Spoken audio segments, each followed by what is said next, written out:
Abakozi mu faamu y'ebimuli eya Rosebud beediimye okulinnya ku mulimu nga baagala okubongeza ku ssente ze basasulwa okuva ku 3,000 okutuuka ku 5,000 buli lunaku.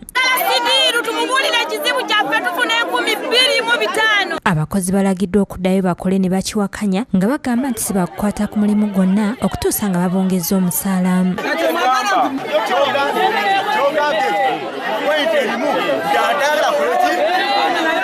Poliisi eyiriddwa okukuuma obutebenkevu okulaba nga tewali kikolwa kikyamu kikolebwamu. Maneja wa faamu eno Bongo Ahmed bw'abadde ayogerako eri abakozi agambye nti ayagala akole atayagala agende kubanga okukola tebakukaka, era n'ategeeza nga babongeza obutundu 5 ku 100 nga ze siringi 1,500.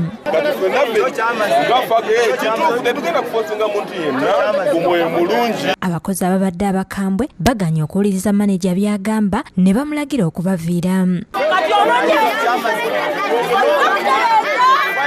Yakikira abakozi b'okufaamu eno mu kibiina ekigatta abakozi b'omu bimuli mu ggwanga Balaza Steven alemeseddwa okwogerako eri abakozi kubanga buli bw'abadde agezaako okuvaako ne kyayogera nga bamulangira okubalyamu olukwe. Abakozi bagambye baagala omugaga Sudil agendeyo bamubuulire ebizibu byabwe. Kitegeeza tulekere abakozi balinde situlwa bano. Ye ssentebe w'abakozi ku faamu eno Eringo Augustine ategeezezza nga bwe bamuyita okuteeka omukono ku ssente zino ezaali zisaliddwawo, era ye n'agaana n'ategeeza nga ssente zino bwe batazimanyiiko kubanga tazisangako mukono. Era agreement ya 5% sagisayininga n'agaana. Balaza bw'abadde ayogerako n'omusasi waffe ategeezezza nga bwe baateesa mu kibiina ekigatta abakozi b'omu bimuli mu ggwanga ekya Uganda Horticulture Industry Services and Allied Union nga bwe bagenda okwongeza siringi 1,500 ku buli mukozi nga kino abakozi bakiwakanyizaamu. Otwongera siringi 1,500 ebizo gamba ezo. Landlord yangu ne 10 years. Yakwera poliisi y'ekisulu yagala Robert ategeezezza nti bakubeerawo okulaba ng'embeera edda mu nteeko.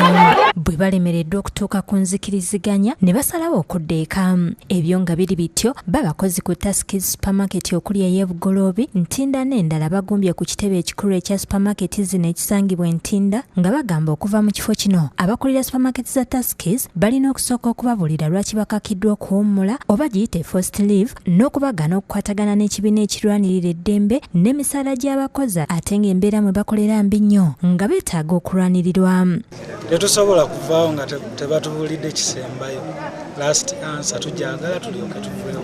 Abamu ku bakozi baweze obutava mu kifo kino okutuusa nga basasudde ensimbi ez'emyezi egy'emabega gye bagamba nti tebasasulwanga. Tetulidde kuddayo kukola n'omusaala nagwo omwezi gwagwako nga 22 katize. Omukungu okuva mu kibiina ekirwanirira eddembe ly'abakozi Mabisi Fred agambye nti abantu bano babatuukirira nga basaba okuyambibwa mu mbeera gye bakoleramu. Naye nga mu byonna Muluzungu oli agamba nti whether do or die, tetugenda lekerera abakozi bano Bannayuganda.